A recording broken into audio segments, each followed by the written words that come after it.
Good morning class third. Open your English grammar book. तो बच्चा, जैसे कि आपको पता है आजकल हमारी कॉपी चेकिंग चल रही है, तो हम इंग्लिश ग्रामर में भी रिवीजन करेंगे। ओके, अभी तक हमने जितने चैप्टर कर लिए हैं उसका रिवीजन कर लेंगे। तो एक बार कंटेंट्स ओपन कर लेते हैं कि हमारे कौन कौन से चैप्टर हो गए हैं। तो first chapter the alphabetic order हमने पढ़ा था, है ना। फिर उसके बाद हमने नाउन्स पढ़े थे, फिर हमने सिंगुलर एंड प्लूरल नाउन्स पढ़े थे, जेंडर पढ़े थे, एपिस्ट्रोफिक एस पढ़ा था, प्रोनाउन। अब हमारा चलेगा पॉसेसिव, ठीक है। प्रोनाउन हमारा चल रहा है, उसके बाद हमारा पॉसेसिव चलेगा। तो बच्चा, सबसे पहले अल्फ़ाबेटिक ऑर्डर जो हमने पढ़ा था, एक बार उसी का रिवीजन हम कर लेते हैं। अल्फ़ाबेटिक ऑर्डर में हमने पढ़ा था, अल्फ़ाबेटिक ऑर्डर आप जानती हो, ABCDEFGH जो होते ही हैं। तो उसी में हमने सीखा था डिक्शनरी सीक्वेंस, कि हमको एक डिक्शनरी देखने का तरीका क्या होता है। जैसे for example T for tall, T for toast, T for trunk, तीनों किससे स्टार्ट हो रखे हैं? T से ही स्टार्ट हो रखे हैं। तो हम डिक्शनरी देखते समय जो दूसरा लेटर होता है, ठीक है, उसको हम देखते हैं। दूसरा लेटर क्या है?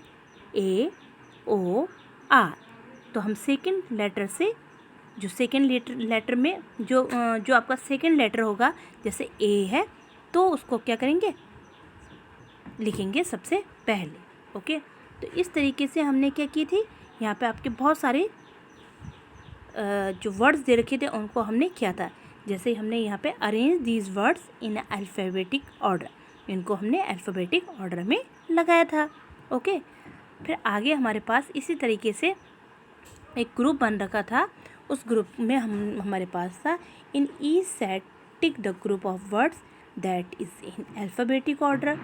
आपने इस पर सही और गलत लिखाना था। जो सही ऑर्डर पे है उस पर राइट का निशान, और जो गलत ऑर्डर पे है उस पर रॉन्ग का निशान लगाना था, ठीक है। आगे हमारे पास है नाउन्स। नाउन्स हमने पढ़ा था। नाउन्स क्या पढ़ा था हमने? सबसे पहले हमारे पास क्या दे रखी थी? एक पिक्चर दे रखी थी। इस पिक्चर में हमने बहुत सारी चीज़ें ढूंढनी थी। जैसे 2 एनिमल्स हमने ढूंढे थे, तो हमने स्क्वायरल और डॉग ढूंढा था। फिर 4 पर्सन ढूंढे थे हमने, man, women, boy and girl, ठीक है। 4 ऑब्जेक्ट्स, 4 हमारी चीज़ें ढूंढनी थी।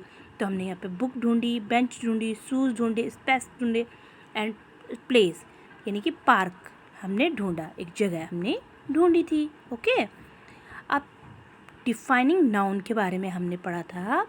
We use words to speak to write, these words can be arrange in 8 group, ठीक है।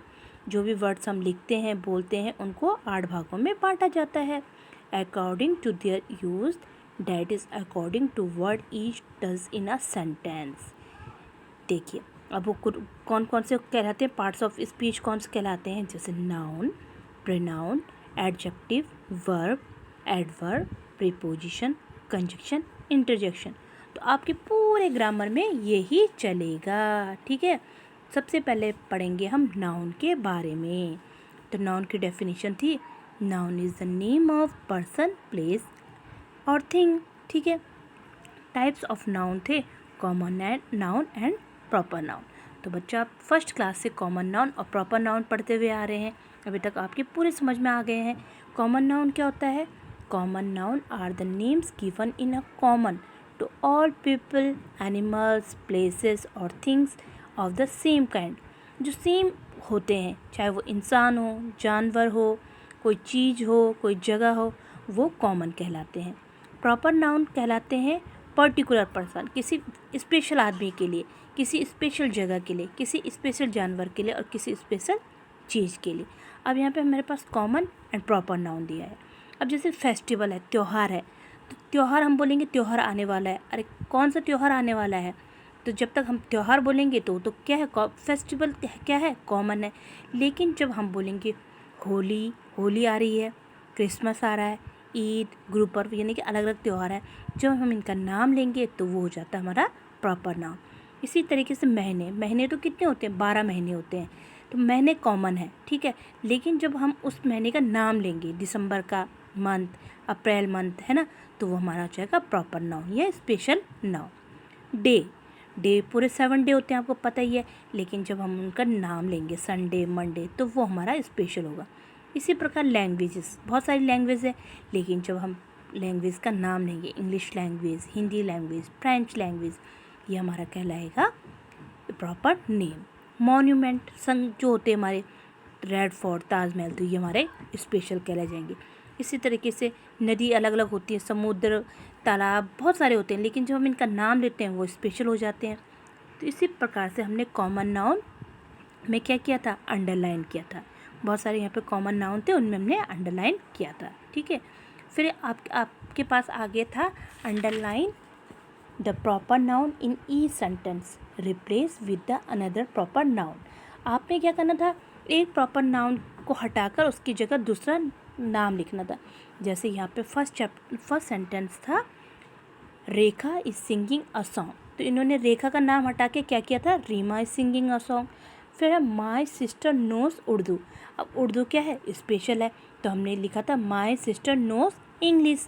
इसी तरीके से हमने क्या करा था, जो आपके क्या थे प्रॉपर नाउन थे उनको हटा के दूसरा रिप्लेस किया था, उनकी जगह दूसरा प्रॉपर नाउन लिखा था।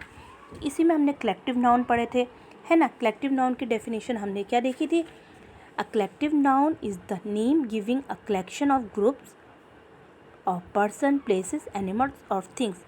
किसी भी चीज़ों का समूह, समूह कहते हैं ना, जो एक साथ इकट्ठा होती हैं, जहाँ पे खूब सारे आदमी इकट्ठा होंगे, जहाँ पे खूब सारी जगहों के बारे में बात हो रही होगी, खूब सारे जानवरों की बातें हो रही होगी, खूब सारी चीज़ों के बारे में होती होगी, जिनकी संख्या होगी 1 2 3 4 5, है ना, वो आपके कलेक्टिव नाउन कहलाते हैं। इसमें हमने अलग अलग कलेक्टिव नाउन को क्या क्या कहते हैं वो करके हमने पढ़ा था। ठीक है, इनको लर्न किया था। आगे हमारे पास क्या था, एक common noun, proper noun and collective noun को अलग अलग करना था। जैसे a team of player is going to city of Hyderabad, तो क्या था, कलेक्टिव नाउन क्या है, a team of player, collective noun हो गया टीम ऑफ प्लेयर, क्योंकि वो क्या समूह है, खिलाड़ियों का समूह है। ठीक है, फिर सिटी क्या है, कॉमन नाउन, किस सिटी के बारे में बात कर रहे हैं पता नहीं, लेकिन हैदराबाद क्या है, प्रॉपर नाउन। तो इस तरीके से हमने यहाँ पे ये एक्सरसाइज की थी। तो आई होप आप बच्चों की समझ में आया होगा। तो बच्चों आप भी अपनी कॉपी जल्दी से जल्दी स्कूल में लाइए। आपकी कॉपी आजकल चेक हो रही हैं, तो आपको रिटर्न वर्क नहीं करना है, केवल समझना है। ठीक है, जितना भी आपको ओरली बोला गया है, तो आपने जितना भी काम अभी तक किया है वो आप स्कूल में कॉपी ज़रूर लाइएगा। ओके।